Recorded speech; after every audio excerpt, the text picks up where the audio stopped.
primero, el día de hoy estamos evaluando evidentemente el pronunciamiento de los diputados. Yo creo que, tal como se está planteado, lo que estamos revisando así superficialmente, hay varios puntos de gravedad que son importantes analizar, no solo desde el punto de vista, digamos, financiero o constitucional, sino desde el punto de vista penal. Pues, aquí hay que evaluar evidentemente una situación que, repito, con detalle, luego de analizarla con detalle, por una situación de distracción de fondos posible.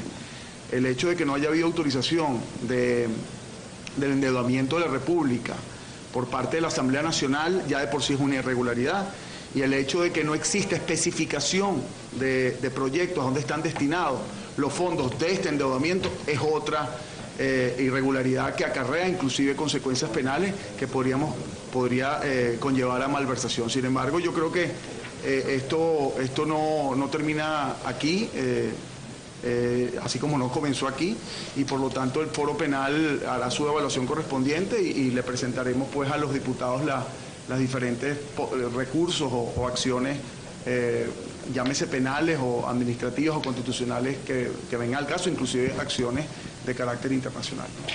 Diputado, a principios del año el diario The Economist había alertado sobre la posibilidad de que Venezuela siguiera los mismos pasos de Grecia en cuanto al default, la crisis financiera producto del endeudamiento. Y justamente refería a este endeudamiento con China, entre otros países, el financiamiento de programas sociales y la regalía del petróleo. ¿Cree usted que esto podría ser una señal de alerta de que Venezuela podría estar en ese camino, si caen los precios del petróleo? Bueno, usted sabe muy bien que nosotros tenemos, alguna gente dice que la bendición, otros dicen, yo no lo estimo así, la maldición de contar con recursos petroleros. Y que eso hace mucho más difícil que la economía venezolana toque fondo. Pero yo debo decir que la semana pasada estuvimos evaluando en la Asamblea Nacional una solicitud de crédito adicional para PDVSA. Así ha sido. O sea, se pidió un crédito adicional para inyectarle recursos a PDVSA. Bueno, ¿qué nos dice eso? Que PDVSA está financieramente golpeada. Miren, aparte de este endeudamiento con los chinos, cuyos compromisos se elevan a más de 32.000 millones de dólares, hay que recordar que hay 24.000 millones de dólares más de deuda de PDVSA. Y hay que recordar que la deuda pública consolidada, aparte de esos 24.000 millones de dólares de PDVSA, aparte del fondo chino, que el gobierno todavía quiere distraer la atención y decir que no es deuda, sino cooperación y financiamiento a largo plazo. Hay que recordar que Hugo Chávez encontró en el año 1999 una deuda pública consolidada en 34.000 millones de dólares y hoy día está apuntalándose hacia los 130.000 millones de dólares. ¿En qué se manifiesta todo esto? Bueno, en hipotecarle el futuro a una, a dos, a tres generaciones. ¿Y cómo llamamos esto? Para no dejarlo en el estricto campo legal, en lo cual siempre hay que ser muy cuidadoso. Esto es una traición a la patria.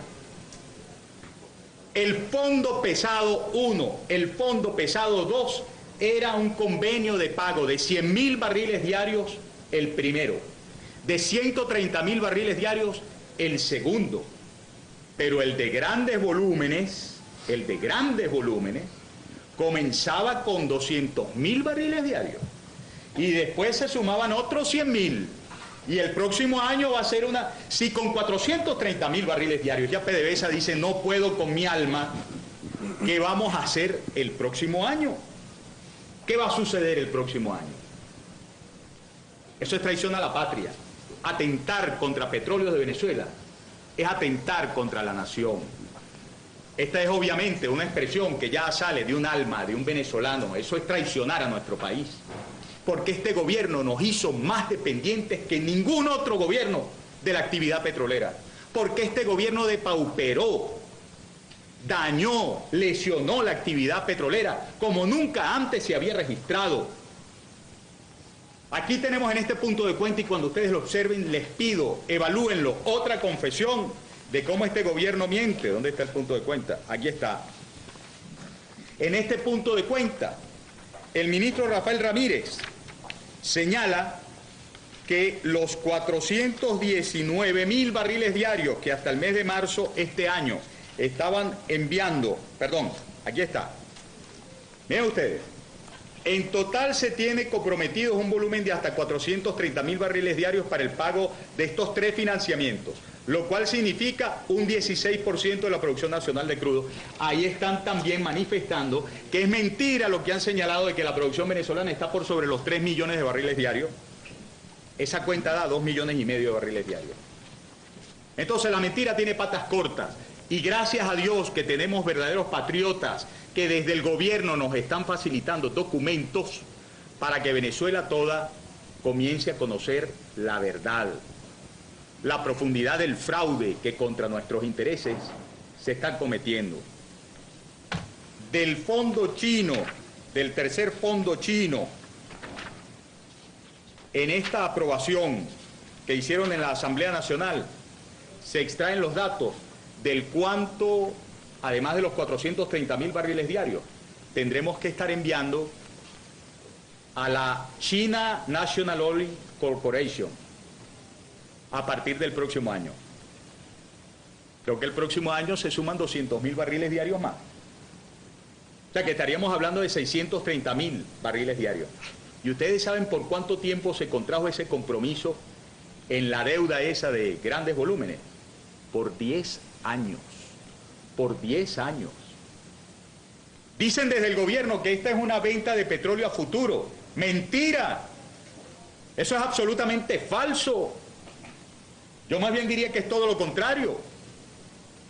El petróleo se lo estamos mandando ya. Y a confesión de parte, relevo de pruebas, el ministro Rafael Ramírez está diciendo esos volúmenes, ese costo de los 430.000 barriles diarios son 18.430 millones de dólares que no están entrando a caja, es decir, es petróleo que ya se está entregando. Eso no es venta a futuro, no es venta a futuro. Lo que sí nos tienen que explicar es si cuando el petróleo estuvo a 86, si cuando el petróleo estuvo a 57, si cuando el petróleo estuvo, ¿cuál es la otra? A 72, aquí está, 86,5, 57 y 72. Estos tipos contra la nación estaban negociando a 40 o a 50, porque aquí está. Si ellos vienen a decir ahora, no, nosotros estábamos comerciando a precio del mercado, bueno, explícame por qué entonces dice a un precio estimado de $50 el barril, el fondo 1. O explícame por qué dijiste que el fondo 2 fue a un precio promedio de $40 el barril, el mecanismo de pago y de reembolso de excedente similar utilizado en el fondo 1. Explíquenme. Porque si la cosa fuese a precio del mercado, es decir, a lo que se debió haber vendido para no lesionar al patrimonio nacional, tenían que haberlo puesto. ¿Es verdad o no es verdad? A ojo de buen cubero. Entonces llamamos a la conciencia nacional sobre este asunto y les agradecemos que hayan venido a este primer manifiesto, a este primer pronunciamiento. Tenemos más documentos y en fechas próximas haremos conocer más del fondo chino y más del fondo en que quiere meter el gobierno de Hugo Chávez al pueblo venezolano, destruyendo no solamente su integridad política, constitucional, democrática, institucional, sino destruyendo también su entidad económica, financiera, y destruyendo el resguardo del cual siempre debió, con el cual siempre debió contar Venezuela sobre sus recursos naturales.